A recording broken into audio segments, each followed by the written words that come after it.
Alright, YouTube, we got here is an X3 clutch. I had a little incident earlier. My clutch puller kind of decided to snap off a little bit, but it snapped at a good place. I was able to get everything out. As there are a lot of people say on the forums and from reading, do not use an impact on that bolt trying to get it off the crank. Just get a breaker bar, put some screws like so, screw them into about yay far. Use a breaker bar, line them across, and you can actually wedge it in the sway bar frame. Get my light here.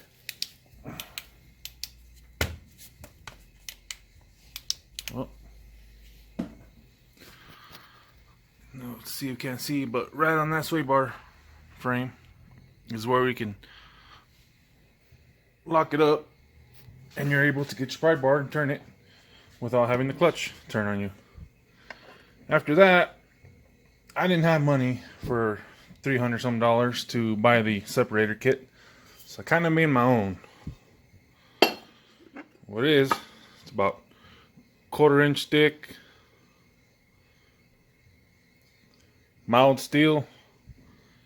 I cut some grooves on the ends, put 2 of them like so,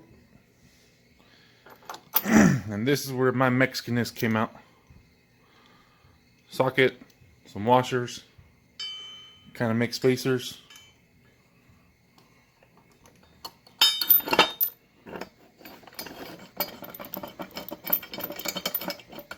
Like so. Grab the other one.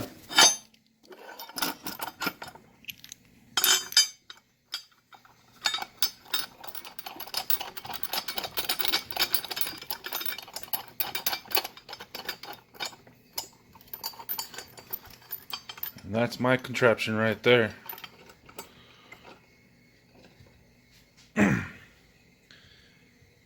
People keep saying that they use that same bolt, which you're supposed to according to all the kits also.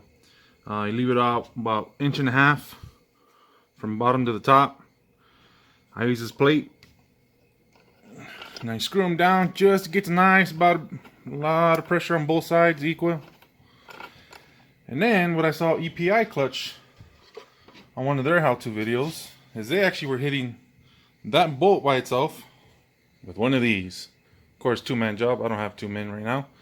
So once I put some pressure on it, I was able to pick it up with one hand underneath, picked it up in the air just slightly, and at the same time I gave it some good whacks as hard as I could, a couple times.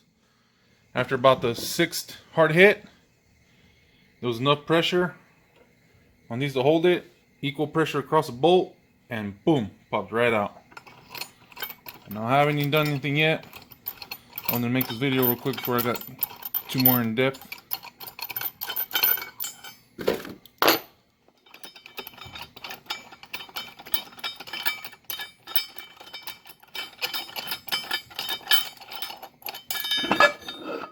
Now, is this the right way to do it?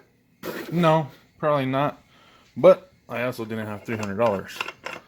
What I'm going to do today is I'm going to put my Evo. Ooh, fuck. Alright, so on the last video, battery ran out right when I was finishing up popping that top half off the bottom half.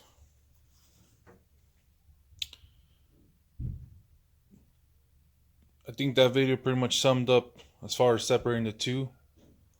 Not much really else to do except take out the separator bolt, which came out of here. Pulled it out of the way, pop these out. No, very important.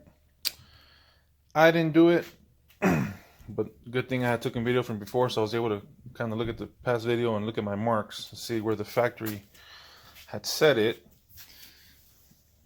Now, I went off. This is gonna sound kind of crazy, but I went off that little mark right there, and off that little green number right there. I took it off, kind of got excited about getting everything off, putting my new spring in there. Forgot to get some Sharpie and mark it, clock it. Luckily, like I said on the last video, I was able to go through it and see exactly where the marks have been before I took everything apart. Everything went smooth. These little buttons that come in here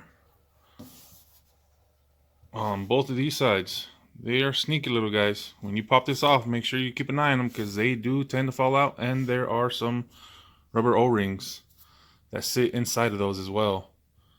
Keep an eye out for those when you guys pop them out. Now, all I gotta do is start reassembling everything back in. eBay, $14. That snapped when I was hitting with the hammer without the brace the first time. One person man, couldn't hit it straight, and that's what happened. That's when I welded it back in place, cleaned it up a little bit, just enough, and that's when I came up with that idea to give it equal pressure across the top of the bolt, and that's what ended up happening for me and helping a lot. If you have the money, buy the kit. If you ain't got the money, sometimes you gotta do what you gotta do. I got real lucky that when I broke that initially, it didn't break when I was taking it off in the engine. That would have been a bad day. Do yourself a favor, get a quality extractor tool. Even if it's $30 compared to 14 or whatever this eBay one was. Now, according to them, they do have a lifetime warranty. Lifetime warranty don't mean nothing when it's stuck inside the engine crank. Hit up eBay vendor, see what they say, maybe send me a new one. Either way, I'll probably end up buying another one from Evo or EPI or KWI, one of them. And also to mention that this one even bent a little bit from the pressure. So that one's pretty much junk at this point. I was able to finish my job. Luckily I can get everything back together. And I'll see you guys here in a bit. Now real quick, I've seen some forums where they say that this is almost impossible to take out with everything in the way. Well, when I first pulled it out, I did take it out as one piece. And this is a 62-inch model. It's an XDS. Everything kept telling me to take the secondary off. It would be a lot easier, that this spring would be in the way. All I really did, disconnect the sway bar on both ends, move the sway bar out of the way, and I was able to maneuver this out relatively easy. A couple motions here and there, went around as one single piece. Pretty easy, not really hard at all.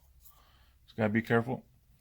Now, of course, since it's separated after I put the new spring in, makes it a little easier trying to put the new one in.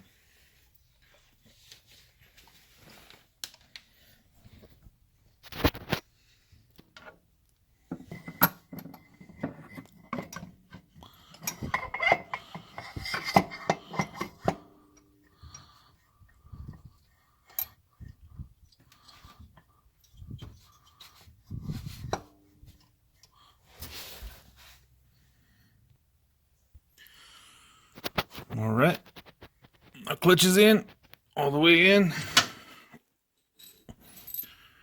Grab that factory bolt, make sure the washers are still there, or washer.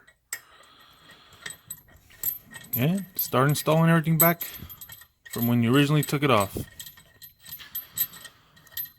Not gonna lie, earlier in the video when I couldn't get this primary off the first time with the specialty tool, I did hit it with an impact. Seen a few different videos.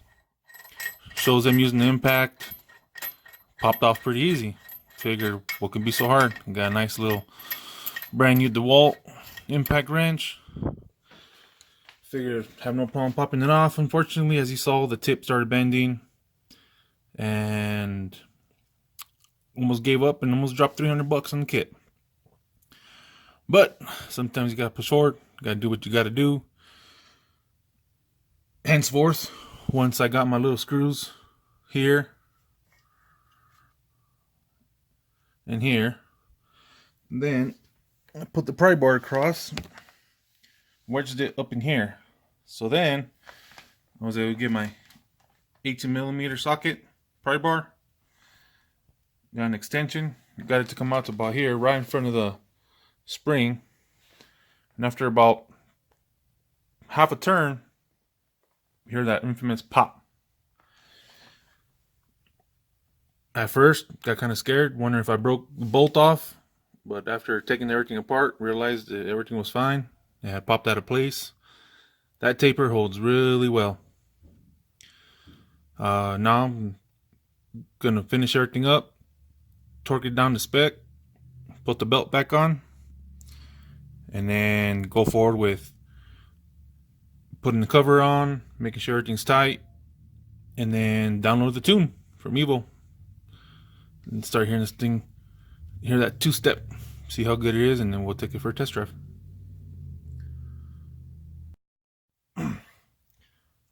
Hopefully I edit this part into the video somewhere, but this is what I was talking about the pry bar. To hold your clutch, that way it doesn't move on you.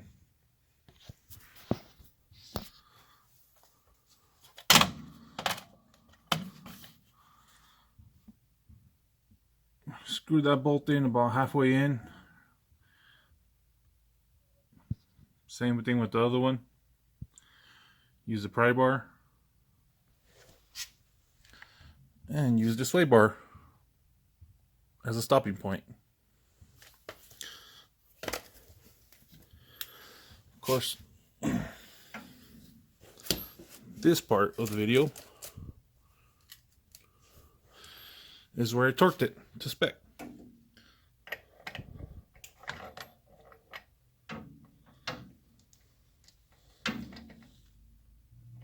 Like so. And I gotta give props to the people who make videos on the daily, who you only use one hand to do everything they're doing, plus hold the camera. It is extremely difficult. This one says, according to specs, if I read it correctly, 89 foot-pounds.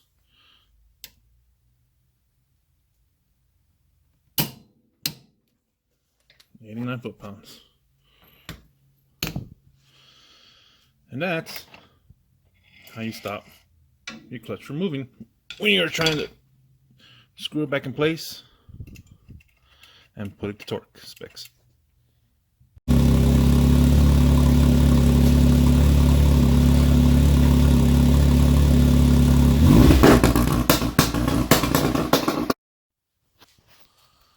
Alright, well,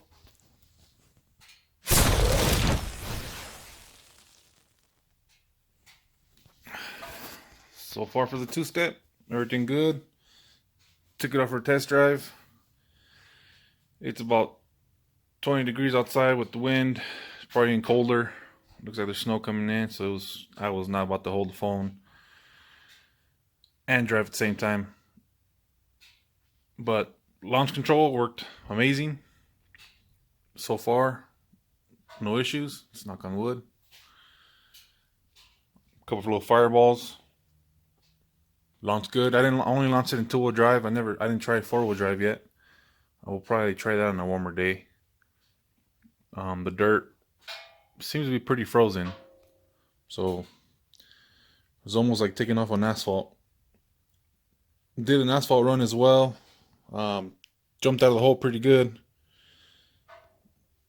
Kept an eye on my belt temperature. Everything seems to be pretty good. Didn't get an increase in belt temperature, but of course what kills belts is heat and sudden jerks on the belt. Got the air fuel gauge going.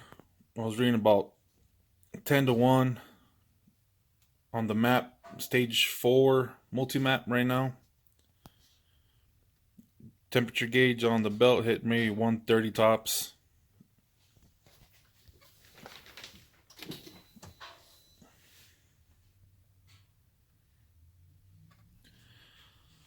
Other than that, if you guys have any questions for me, just send me a comment. I'll try to answer them as soon as I can. I'm usually pretty quick about answering questions. Other than that, see you guys later.